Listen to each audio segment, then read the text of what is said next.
a couple of quilt blocks that I've made over the last couple of months. These little pumpkin ones. I think I've shown them before on the channel, and the plan had been to make a full quilt, but I basically haven't had time and sort of run out of steam, and so I thought what would be nice as a sort of final project for the final autumn project would actually be to just turn them into a table runner, and I could really do with 3 of these. That would be the right size for our new table.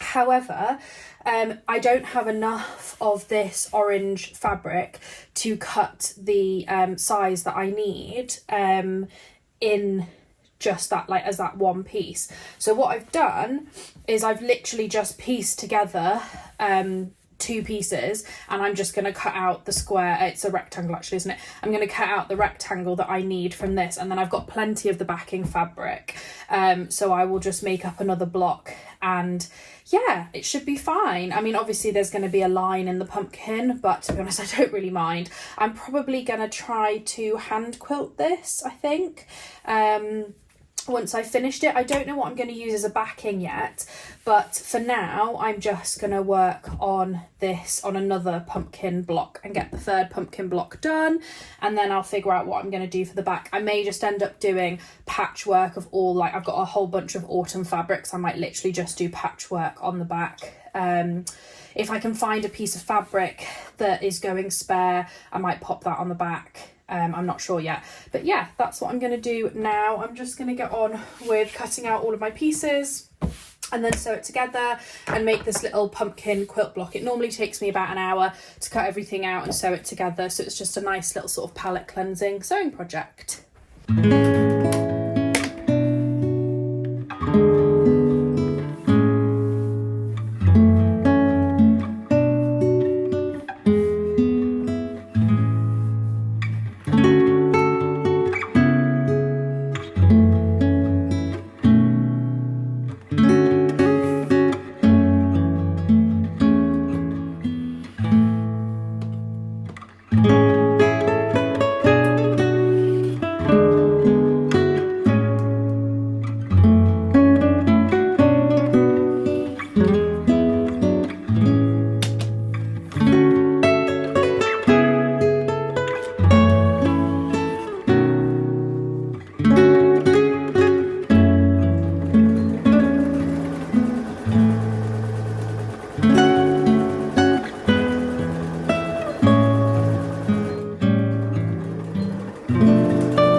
So I've just come downstairs to lay these out on the table just to get an idea. I was trying to decide like which way to go, whether or not I should have like the pumpkins going that way, but I think probably that way is better. So I think I'm going to sew them together like that and then create the backing at some point later this week. Obviously add the wadding, and then I'll need to get some bias binding or something to do the edge. And then yeah, hopefully this will be done by the end of the week and we can put it out for the last few weeks of autumn before we decorate for Christmas. Hey guys, I just want to take a moment to talk about the sponsor of today's video, and that is Bob and Brad. The lovely team over at Bob and Brad have sent me this hand massager, which is the H50 Hand Spa hand massager, to try out because they think that it'll be actually a really useful tool for crafters.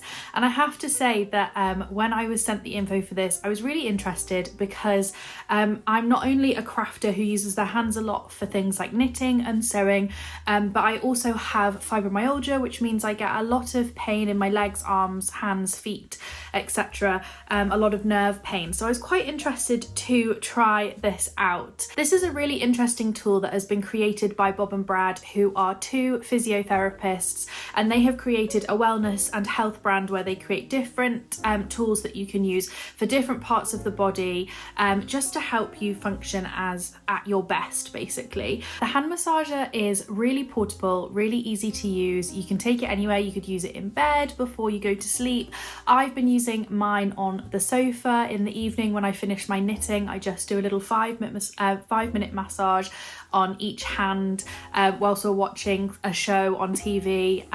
It's not noisy at all, so it doesn't affect watching TV. My husband has also been enjoying using it as well. So there are multiple different modes that you can use with this hand massager, and there is also a heated mode as well. I personally prefer the sort of gentler mode with the heat on. I find that's really helpful for my fibromyalgia, but my husband likes the more intensive mode, which gives your hand a really quite a strong massage. I found that a little bit too much for me personally, but obviously these things are so subjective. So as I say, my husband found that really, really helpful. I found it really helpful because it actually massages each finger individually. So it sort of separates with different inflatable sections and different pulsating massaging sections. So it has a really big effect on every single part of your hand, including for me as well, like the base of my hand and my wrist, which I think is particularly helpful for us knitters or crocheters, because we often put our hands in very interesting positions and often in the same position repeatedly. So it's quite helpful to have something that sort of massages and stretches out that part of the body. Bob and Brad have actually given me discount codes for both the UK and the US, which I will leave in the description below, along with the links that you can follow to purchase this. I highly recommend it for any knitters. It's something that I'm really excited to continue using, especially as we go into the colder months, because that's when I often struggle a lot with my pain, particularly in my hands.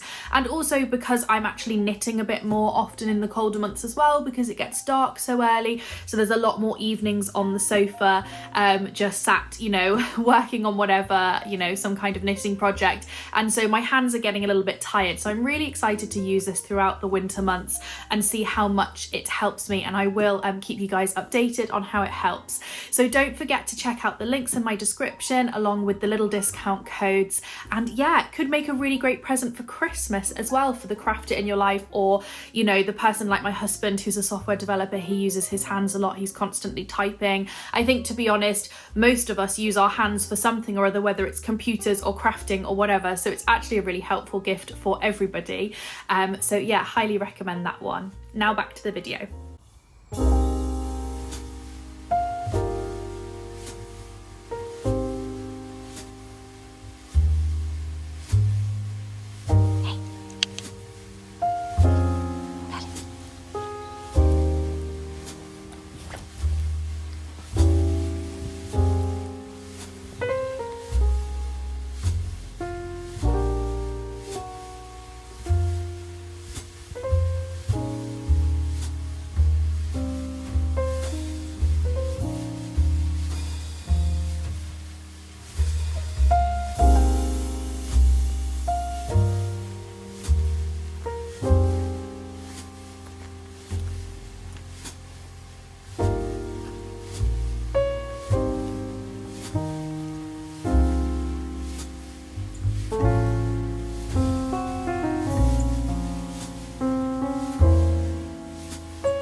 Okay, so I have my usual loaf of sourdough that I bake every week, but something that I've really wanted to, that's Belle, something that I've really wanted to try for a long time now is the pumpkin shaped sourdough that people do in autumn.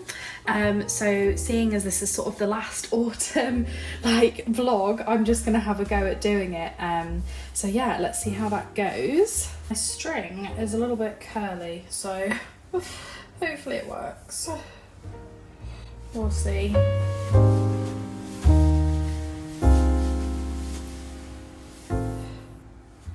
This, I think that's it. We shall see. And then, oh, this is the slightly scary part. There we go.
Okay, excuse the chaos on this bed. It's where I'm like collecting Christmas presents and bits and bobs.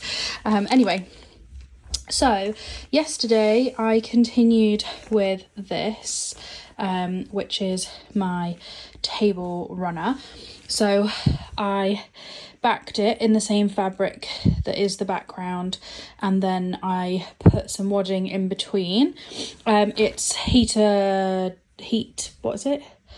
Anyway, it sticks on with heat, whatever that's called, wadding.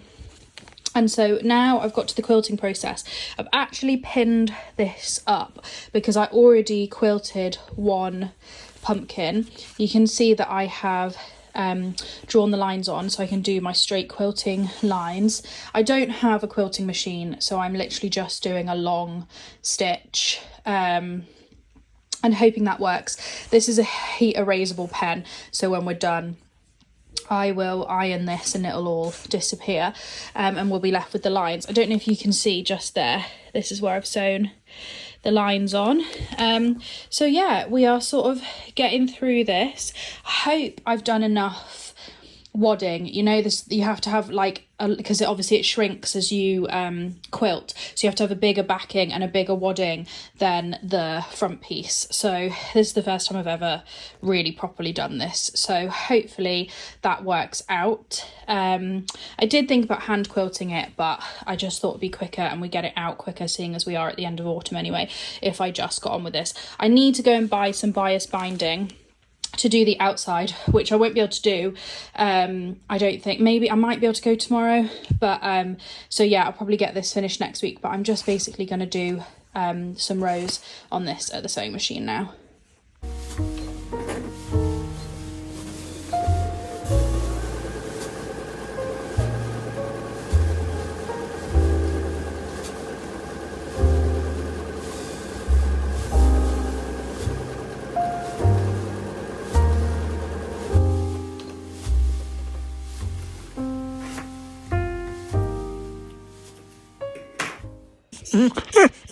I was just about to show you my new knitting project, but Pearl decided to boop the camera with her nose instead.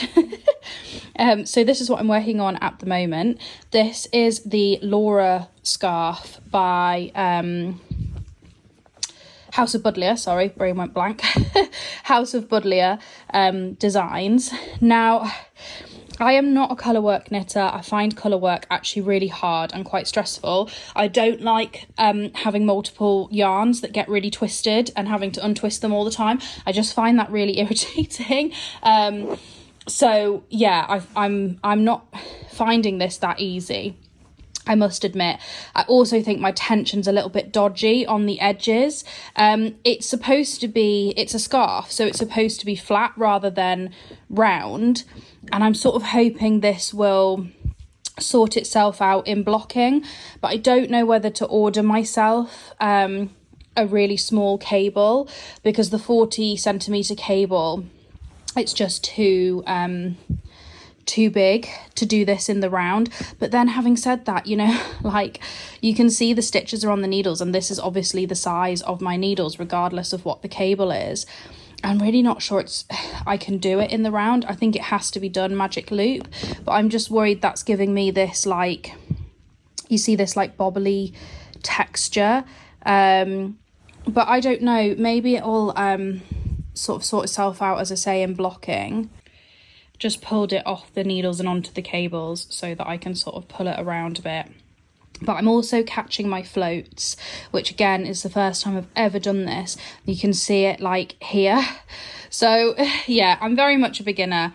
I'm finding it quite difficult to like motivate myself to work on it, just because I'm worried it looks rubbish. I don't know whether maybe I should just block this section before I go any further and just see if actually it improves, and if it does, then that'll obviously give me like the motivation to keep going, because as I say, I just feel it just looks a mess at the moment. Like this here, I think it's to do with my colour work tension.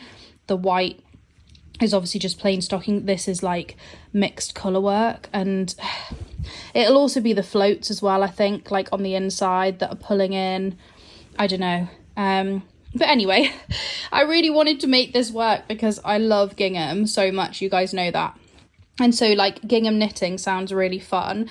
And I really love this like chic combo. I already had, this is a Drops Air yarn, and I already had this off-white in stash left over from making my holiday slip over earlier in the year. And so I just had to order the brown.